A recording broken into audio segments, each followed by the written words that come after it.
रिया सोनी जी। राधा वल्लभ श्री हरिवंश महाराष्ट्री। महाराज जी, भाई जी के सत्संग में सुना था कि अगर कर्म की अधिकता हो जाती है तो उसमें कर्म समर्पण की भावना हट जाती है। मेरा कर्म पढ़ाई करना है, उसमें कभी कभी बहुत पढ़ाई होने के कारण रात को भी जागना पड़ता है। उसकी वजह से जब मैं सत्संग करने बैठती हूँ तो मेरी आंख लग जाती है। तो गुरुजी मेरा मार्गदर्शन कीजिए कि मेरे कर्म में अधिकता है या नहीं। कर्म तो राधा रानी के लिए ही कर रहे हैं। देखो, एक किसका प्रश्न है? हाँ, भक्ति की एक बच्चा अवस्था होती है जिसमें वर्णन होता है कि छठदम शील बीरत बहुकर्मा निरत निरंतर सज्जन धर्मा। भगवान स्वयं श्री राम जी सबरी माता के सामने कह रहे हैं कि छठवीं भक्ति का स्वरूप यह है कि शीलवान उपासक बहुत कर्मों का विस्तार न करे। संत महापुरुष जिस आराधना से प्रभु को प्रसन्न करते हैं उनसे उपदेश लेकर के उनके अनुसार चले। तो अब बात समझना है, हमारी उस कोटि की भक्ति नहीं है। छठदम शील बीरत बहुकर्मा, समस्त बहुत कर्मों से वैराग्य लेकर उचित कर्मों को करते हुए भगवत अनुराग में, वो भक्ति नहीं है। हमको हर बात को ये नहीं सोचना कि वो मेरे लिए कही जा रही। क्लास है, स्थिति है, उसके अनुसार उसका हम अनुभव करें। जैसे अभी बच्चा हो, तुम्हारा माता पिता के अनुशासन में रहते हुए विद्या अध्ययन करना, सुबह उठी थोड़ी देर राधा राधा राधा राधा, या जब आपको समय, मान लो आप 2 बजे तक पढ़ रहे तो आप 6 बजे तक सो जाइए, 8 बजे तक सो जाइए। आप उठी, आपके लिए वही सवेरा, राधा राधा राधा राधा जब किया, नहाया धोया, भगवान को प्रणाम कर लिया, और जैसे शास्त्र स्वाध्याय करते हैं ऐसे जाके अपनी पढ़ाई करो। सत्संग है, 10 मिनट 20 मिनट सुन लिया संतों की बात। और जो हम पढ़ाई कर रहे हैं, तुमने अभी कहा प्रियाजू की प्रसन्नता के लिए, भाई ये बात रख लो, सब बात हो गई। समझना है, हम एक क्लास के हैं, पीएचडी वाली बात धारण करने की तो हम ना धारण कर पाएंगे ना उसको समझ पाएंगे।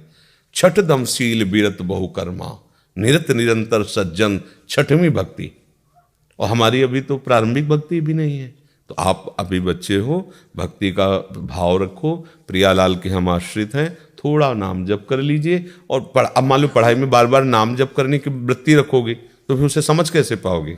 समझ रहे हो? हाँ, वो पढ़ रहे हैं तो उसमें सब अक्षर ब्रह्ममय है, भगवत स्वरूप है। और घंटा 2 घंटा 4 घंटा जो पढ़े वो सब प्रियाजू को अर्पित कर दिए।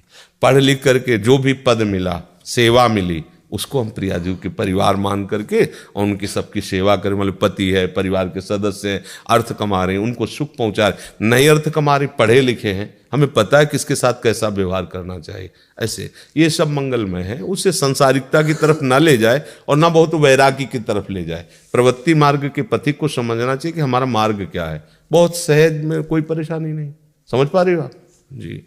लेकिन हमारी तरफ से प्रार्थना है कि पढ़ने लिखने वाले बच्चों को गर्लफ्रेंड बॉयफ्रेंड वाला जो आज का नाटक चला है, ये नहीं करना चाहिए। अगर हमारी बात कोई सुन रहा है और समझ रहा है, चाहे यूट्यूब में सुने चाहे यहाँ, हमारी सब बच्चों से प्रार्थना है ऐसी गलती मत करना। क्योंकि ये गलती तुम्हारे जीवन को ऐसी जगह पहुंचा देगी, परमार्थ क्या तुम स्वार्थ लायक नहीं रह जाओगे। ये जो आज का नौटंकी नाटक चला है ना, कई बॉयफ्रेंड, कई गर्लफ्रेंड, और अभी बताया था क्या लिव इन रिलेशन दो, क्या क्या, ये सब नौटंकी नाटक जीवन में नहीं हो। इससे बड़ा बुरा आचरण और कुछ नहीं होता। जब बच्चे इनमें उतर जाते हैं तो अपनी पवित्रता खो देते हैं, अपनी मानसिकता बिगाड़ लेते हैं, यहाँ तक कि अपने जीवन को नष्ट कर देते हैं। अभी कुछ ही दिनों पहले एक लड़की ने प्रश्न किया था कि हमारे क्लास में ही, हमारे रूम में रहने वाली एक लड़की ने आत्महत्या की, क्या कारण हो सकता है? मान लो किसी ने उसके साथ ऐसा, फिर वो वीडियो आजकल बनाकर उसको ब्लैकमेल करके, कई बच्चे ऐसे खिलवाड़। अब वो क्या करे? अगर उसकी बात ओपन होती तो माता पिता जानते, नहीं ओपन होती तो रोज शोषण होता है, उसको एक ही रास्ता दिखाई देता, मैं आत्महत्या कर लूँ। ऐसी कोई गलती नहीं होना चाहिए। यदि सत्संग सुनती हो, संतों से भाव रखती हो, तो ये आज्ञा का पालन करो, चाहे इसे प्रार्थना मान के। जब तक माता पिता का सहर्ष स्वीकृति ना हो तब तक पुरुष का वर्ण करने का भाव नहीं होना चाहिए। माता पिता के माना हमें पसंद है तो उसमें दस्तखत हमारे इतना सौभाग्य माता पिता का अधिकार इतना नहीं कि तुम्हारी बात को समझ सके, जिन्होंने तुम्हें पालन पोषण करे, इतना भी अधिकार नहीं। आज के बच्चे इतने कुमार्गगामी हो रहे हैं कि माता पिता को ऐसे ही अवहेलना कर दे। फिर क्या होता है? जब तुम्हारे ऊपर कोई भय नहीं है तो तुम वैसे ही मन सबका उद्दंड होता है, उद्दंडता में बहता चला जाता है। अच्छा, जैसे तुम उद्दंडता कर रहे हो, सामने वाला उद्दंडता कर रहा है, सामने वाला तुम्हें प्यार का नाटक कर रहा है, प्यार तो है ही नहीं। बिना पवित्रता के प्यार नहीं होता, और यहाँ का प्यार अपवित्रता से ही प्रारंभ होता है, ये प्यार होता है। तो इसलिए हमें तो ये लगता है कि नए नए बच्चों को हमारी ये प्रार्थना जरूर सुननी चाहिए, जब तक माता पिता की अनुमति न हो, जब तक वो एक